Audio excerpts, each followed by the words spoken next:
podcast is brought to you by the Association for Coaching, one of the world's leading international professional bodies which is advancing coaching in business and society worldwide. I'm Helen O'Grady, a Master Executive Coach and Coach Supervisor and your host for this in-depth series on coaching supervision. Each episode delves into a distinctive aspect of supervision with leading practitioners and thought leaders in the field, uncovering the nuanced ways supervision enhances coaching practice, supports well-being and drives professional growth. Whether you're a seasoned supervisor, a coach curious about supervision, or simply interested in the dynamics of reflective practice, this series offers illuminating conversations that will transform how you think about coaching excellence. So welcome to the AC podcast on coach supervision. I'm so thrilled to welcome Dr. Elizabeth Crosse to our conversation today. She's a coach, a supervisor, a mentor and a researcher.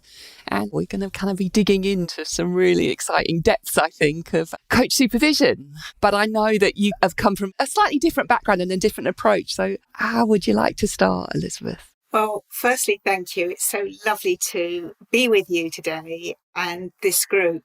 I'm smiling because when you asked me to think about how I'd like to introduce myself, I thought I've always been curious and I never quite believe what I'm told. One of the reasons I'm always in traffic jams, because who would believe Google Maps?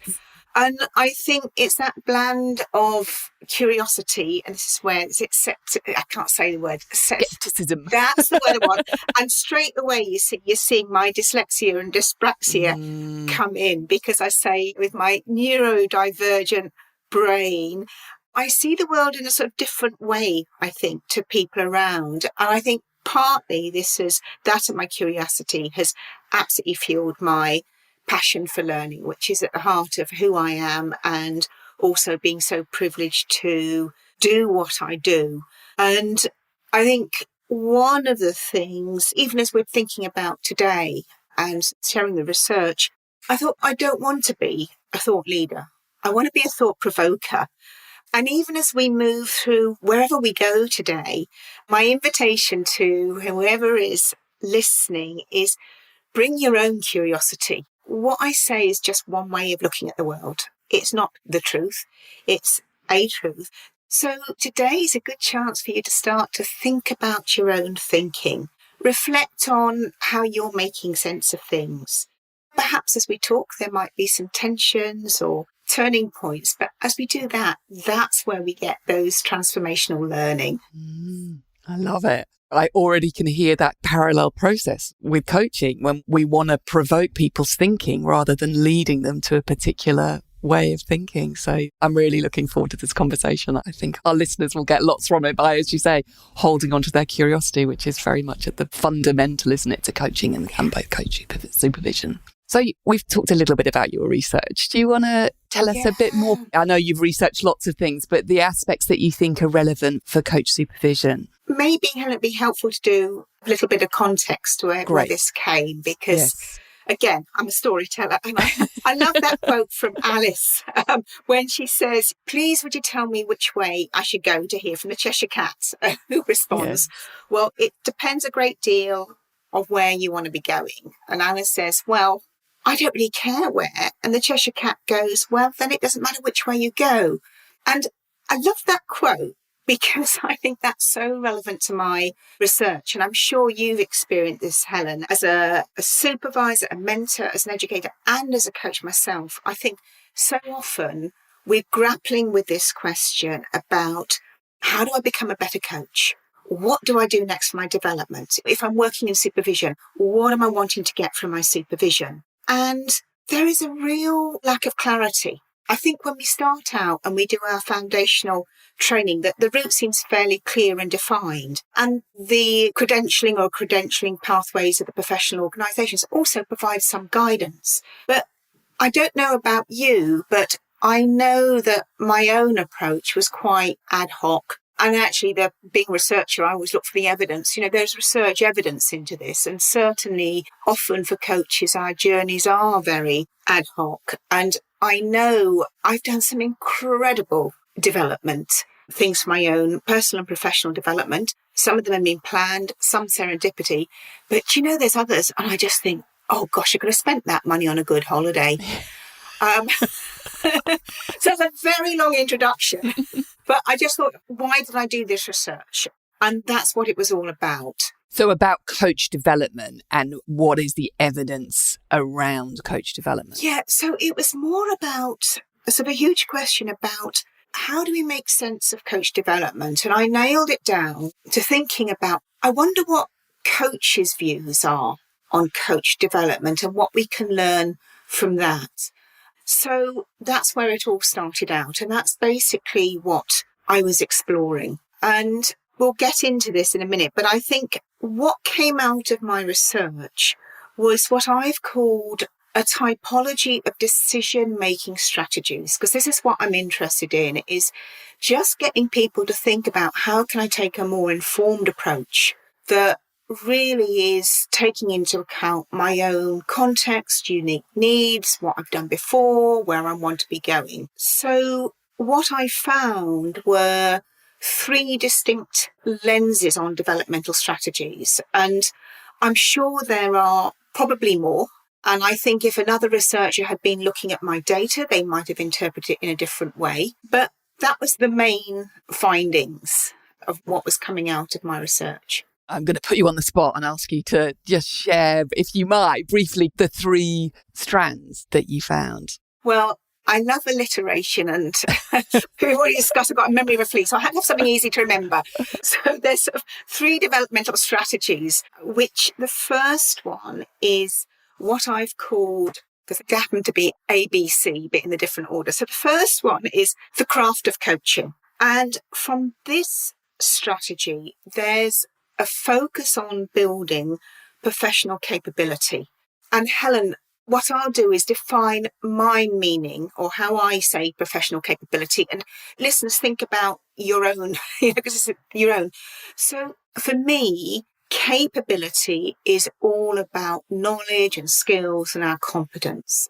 I would liken it to putting apps on our phone. So the craft of coaching, when we're coming through, I'm going to say it's almost like a mindset. It's using this strategy. There's a focus on what do we need to enhance our professional capability, with a strong focus on activities that will enhance our knowledge, our skills, build our confidence. So that was the first developmental strategy. The next 2 development strategies are more about building our personal capacity.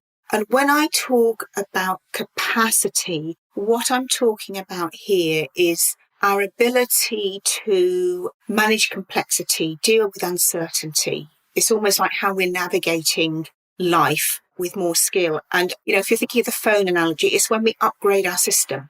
So when we do a systems upgrade, it allows us greater functionality.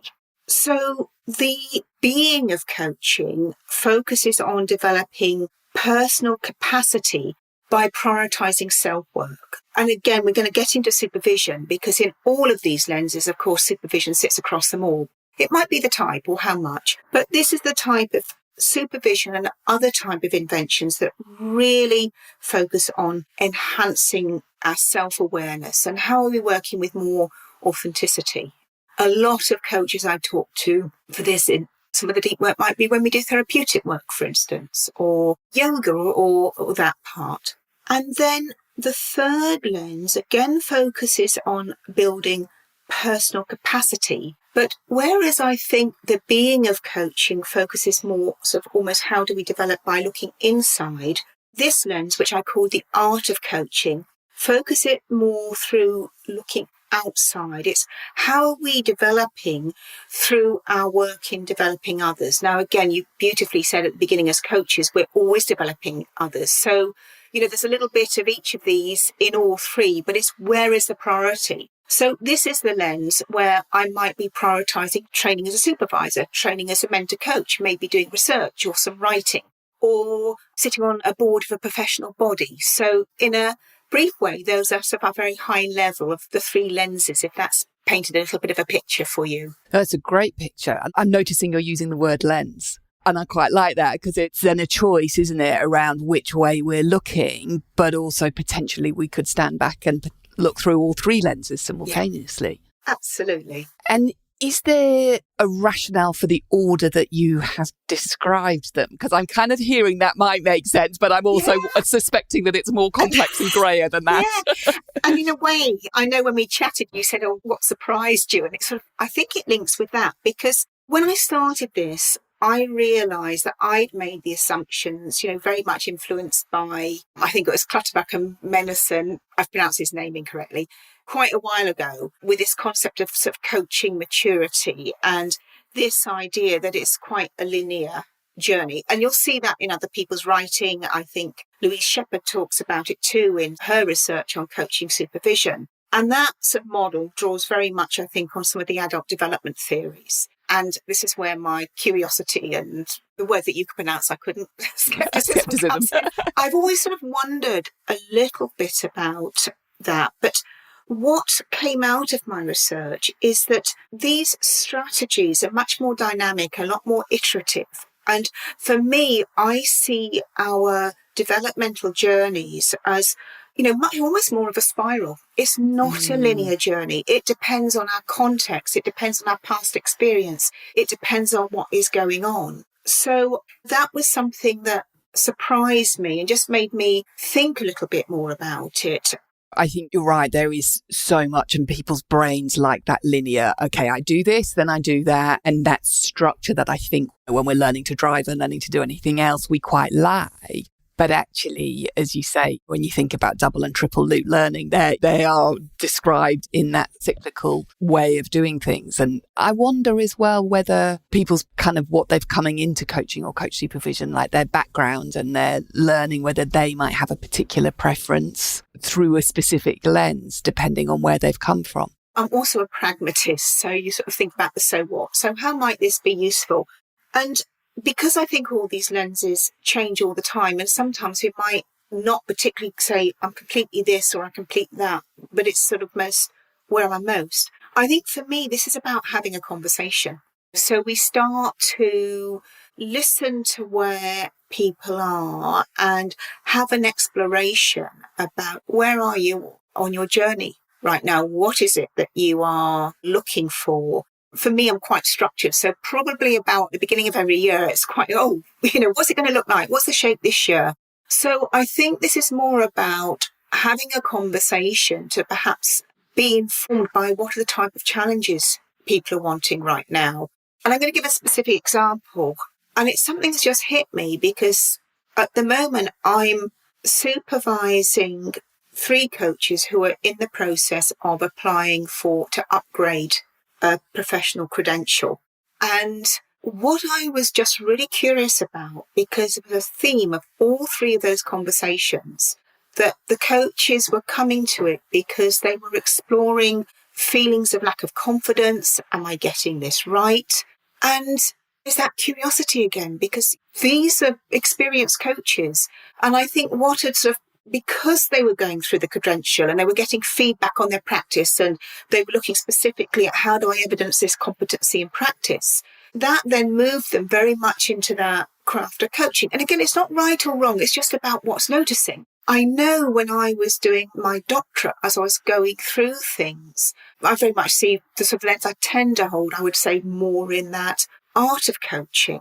But when I came in and I had to relearn things, particularly doing all the stats, there was that absolute loss of confidence. And I wanted to know I was getting it right. And that was the type of support I needed. So I think it just so much depends on the context. Yeah, I would totally agree. I think having gone through accreditation in all its various forms and with the different bodies, as you say, they're inevitably part of accreditation is that real focus on the craft and the competencies and that kind of stuff. But it's not like, oh, you just do it at that point and then go. Then you might have a tricky client where you're like, oh, suddenly I'm really thinking I may not have done the most appropriate thing there and I need to talk about that. But it's striking me that actually this would be a great conversation to start off a supervision relationship or reflect sort of once a year with the more long-term supervisees that generally supervision lasts longer. Yeah, and I think the other thing that for me, what came out of it is I have quite my own model, my own way I supervise.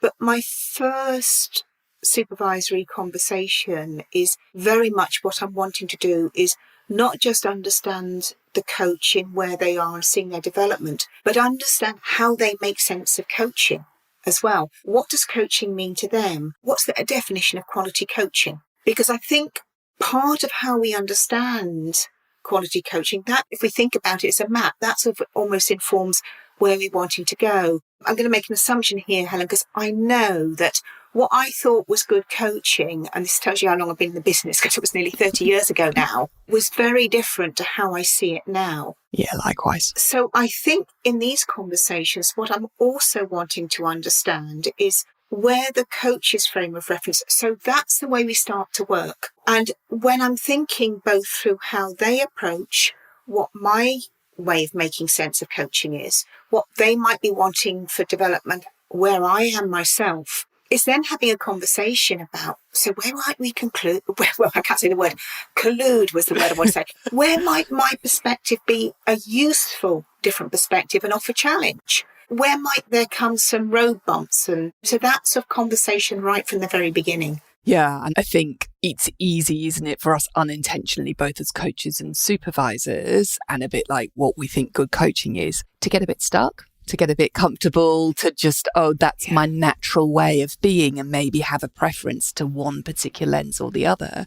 And certainly in my own supervision, I value, and I've had supervisors who push me to think about another lens or another perspective. And again, I can hear that this research would be, and this framework, very useful to not stop, that's too black and white, but to reduce, I guess, both the coach and the coach supervisor being habitual in how they're working together. Yeah. It's interesting. So I can almost hear it as a potential, but I'm guessing this wasn't how you thought about it, an assessment tool as well as a kind of conversational tool. But again, that feels a bit reductive. Well, you remind me there, Helen, because not so much this, because one of the things I think is, sort of I'm adamant it's not about providing yet another model.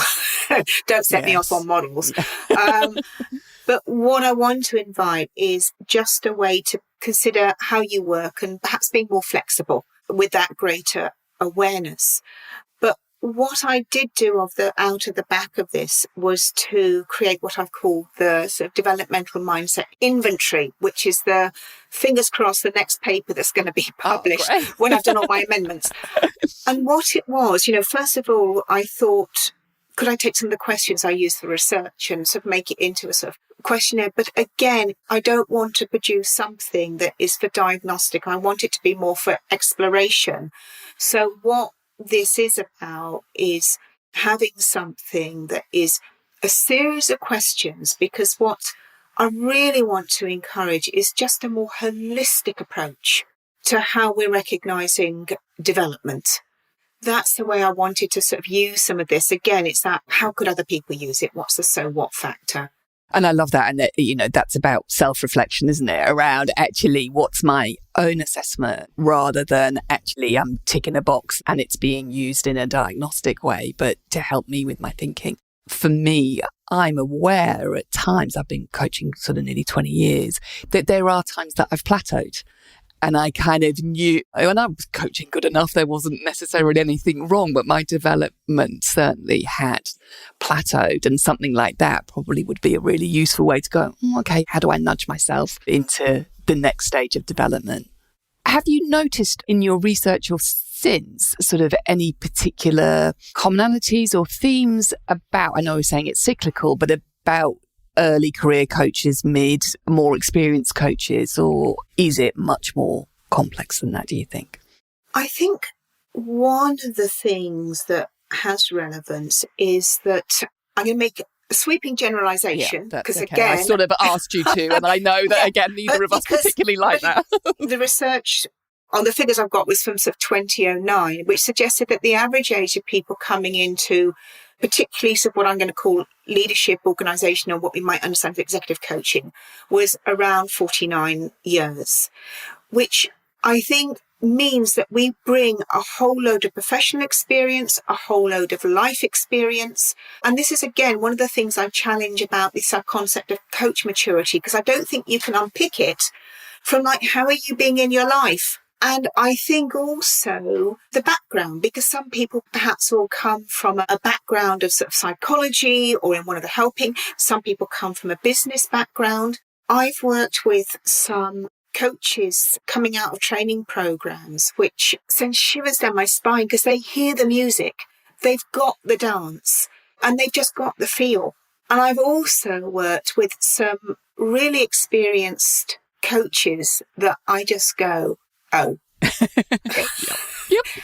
And that's why I say I think it's quite complex. And that's why I think one of the things in how can these developmental strategies help supervisors is perhaps just to make sure we challenge our own assumptions of how a coach may be coming to supervision and what they might be wanting from thinking about where they are in their own journey of experience. Because what was really clear was that experience alone doesn't determine what lens you're seeing at the moment. So again, like we've said in other episodes, coaching hours doesn't necessarily equate to expertise, mastery, experience, or a particular lens of which you might look through the world. It's interesting, your reflection on coach maturity in relation to life maturity. And as you say, there are many more coaches starting now at a younger age, which is great to see from a profession point of view. There's another piece of research for you, Elizabeth, because I'm sure you're not busy enough. And then my brain's gone, and I wonder what gender plays in that, and all sorts, things, cultural. Was there any difference culturally, or I'm guessing that the sample size was too small to be able to unpick that? Really interesting. This would turn everybody off and bore them, but very briefly, the research method I chose, it's the questions of the sample, not the people, because you're looking for opinions. But again, one of the limitations was it's so UK based. I think one of the positives is because people were doing it online, you could get from all over the UK. But again, that's just one of the lenses. And that's at the very beginning that I said what I identified were these 3 developmental strategies. A, you could look at my data and interpret it in a different way. But B, you could do another piece of research and perhaps come up with some different ideas with that. And I think there's some fascinating work to be done, because I think there's still a real lack of understanding about what we mean and how we understand coach development.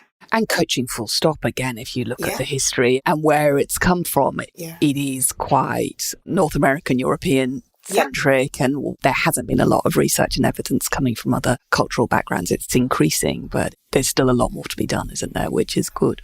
And I think on that note, this is my soapbox. So it's a soapbox warning. Excellent. I think one of the things is my own lens is I see both coaching and coaching supervision as learning interventions. And I think there's quite a confusion sometimes between what we mean by learning and what we mean by development. And I used to be in an HR L&D department, and I often go to HR people. So what's the difference? And you can sort of see them going, So again, I'm going to offer my definition of the difference. I think for me, so development is something like happiness. You cannot guarantee you're going to be happy, but you can do things that are more likely to enhance your ability. So there's a really close link between learning and development, and there's not been much research on what it is.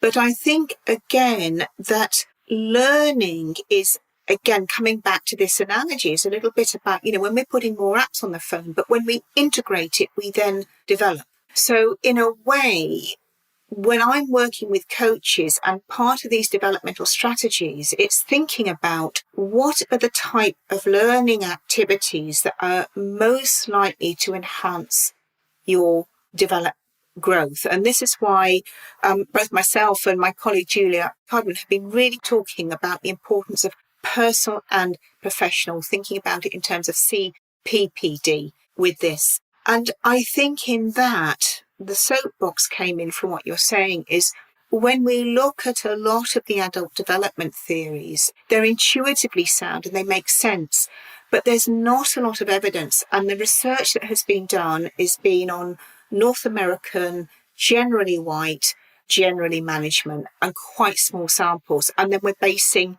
Rather than, I love the idea of hold your ideas lightly because they're useful, but question everything. Yeah, absolutely.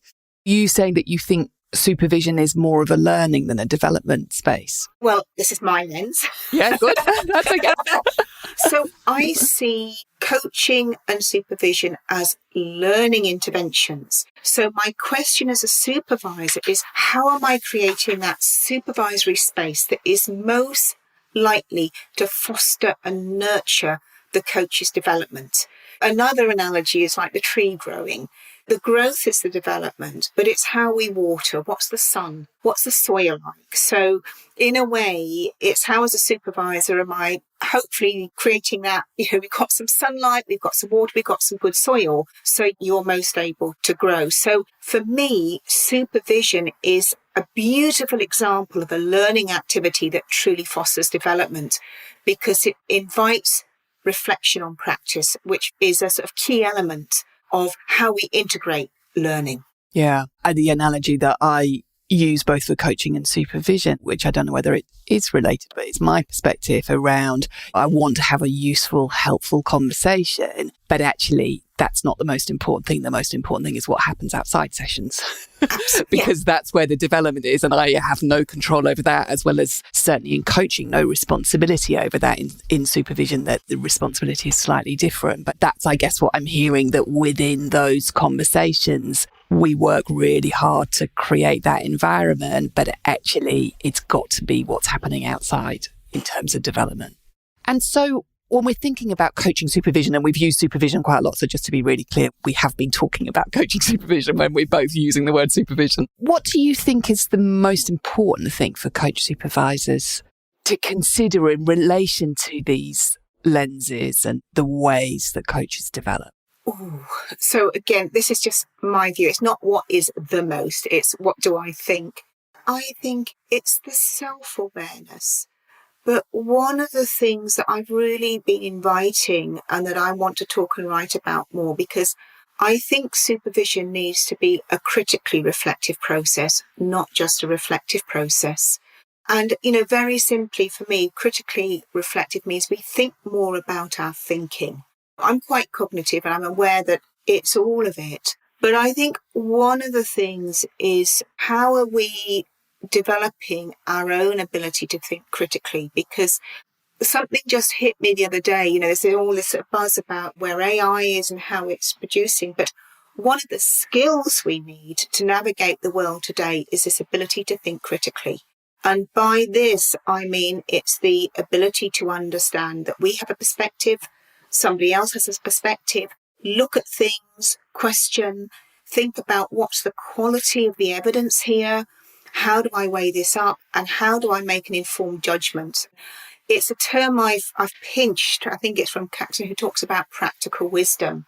And I think that's what, as supervisors, I would love to think that we're helping develop the sort of practical wisdom that enables intelligent action. So I don't know if that's answered the question, but that's just where my brain took me. Yeah, that's okay. And I think it's demonstrating again that this isn't supervision, coaching, coach supervision isn't either linear or simple. We're working with people and the critical thinking around that. And as you say, the development, we don't want it to be A goes to B. That, I don't know about you, but that wouldn't intellectually stimulate me.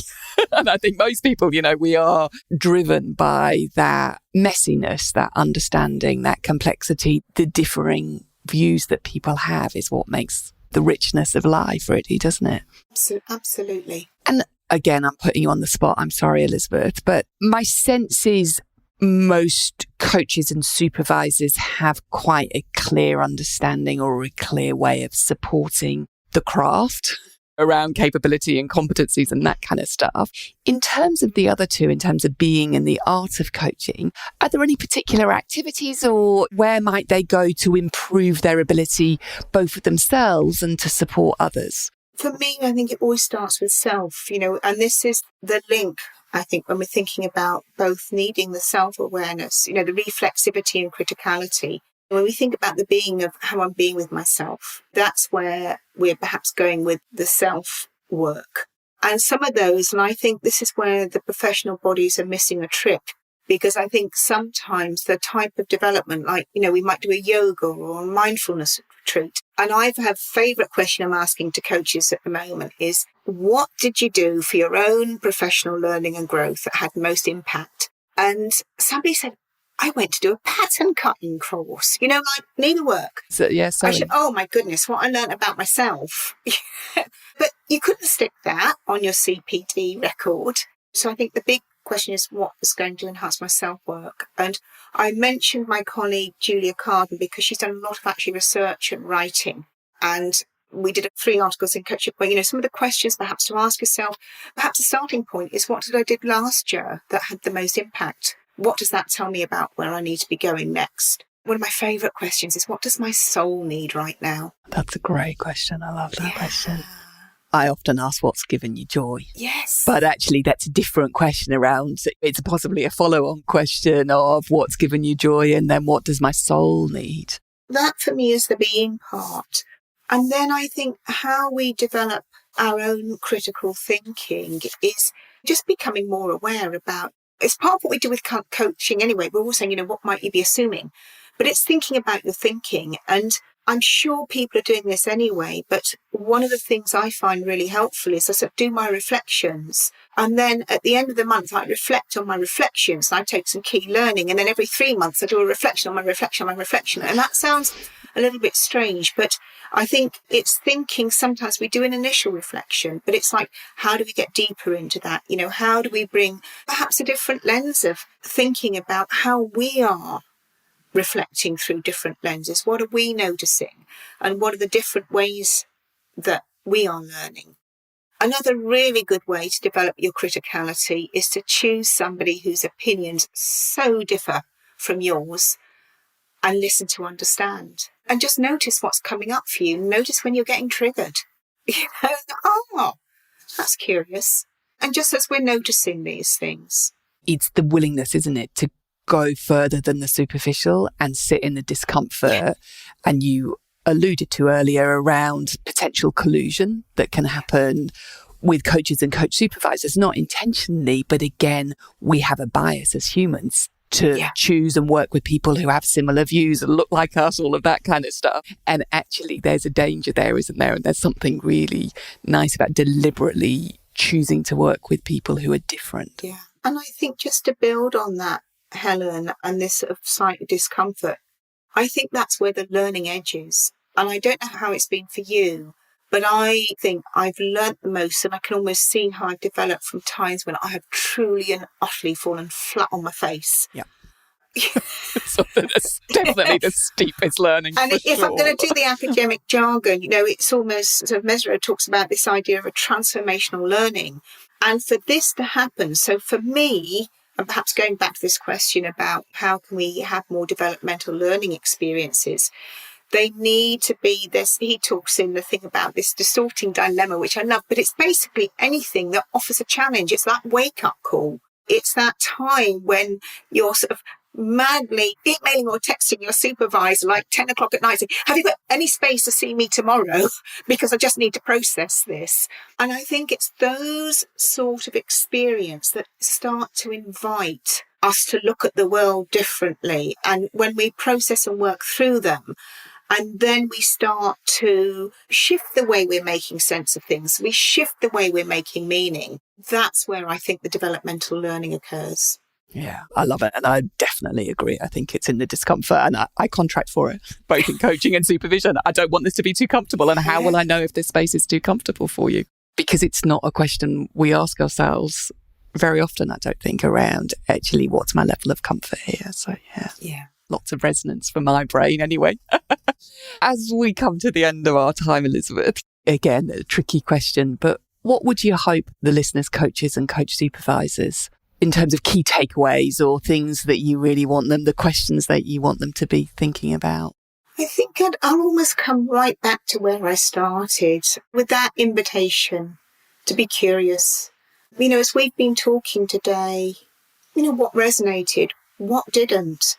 What does that tell you about where your stretches are and where you're going? Because I think for me, it's that, there's some sort of lovely, sort of almost questions. And that's just what I'd invite. Just perhaps a little time. So listen to this, go for a walk, think, and wonder where your curiosity is taking you right now. And if you're thinking now about what next for your development, I'm going to come back to that beautiful question of what does your soul need right now? I love that question. What a great question to finish on. So thank you, Elizabeth. How can people get in touch with you, work with you, find out more? You have my website details and my email address, and I'd love to hear from anybody. My good intention in autumn is I want to start another piece of research, which is going to start to explore, I think, but the question is, what do we understand by quality supervision? So at that point, I might be coming back to you, Helen, and going, Great. Do you remember this conversation? Any thoughts, guys? Because I'd love to hear from you on that. But so thank you for that invite. Yeah, no, great. Yeah, watch this space. It'd be wonderful for people to connect with you, because I think that is a really important question. And you're talking about specifically coach supervision there, right? Yeah, that's my next phrase. It's going to be something around there. Brilliant. And of course, I'm on LinkedIn as well. Yeah. So please find me on LinkedIn and send me an invite. It would be lovely to connect. Great. Thank you so much for the conversation. What a joy, Elizabeth. Well, thank you. I always say it's been a privilege and a joy. And I was just so delighted to be talking with you today, Helen. Thank you. Thank you for listening to another podcast by the Association for Coaching. For over 20 years, our purpose has been to inspire and champion coaching excellence, advance the coaching profession, and make a sustainable difference to individuals, organisations and society. To find out more about the AC and our member benefits, follow us on LinkedIn or visit our webpage at associationforcoaching.com. Explore our digital learning hub and enjoy our extensive library of on-demand webinars, interviews, podcasts, and portfolio of live events featuring thought leadership, tools, models, and the latest industry trends to help you develop your coaching expertise.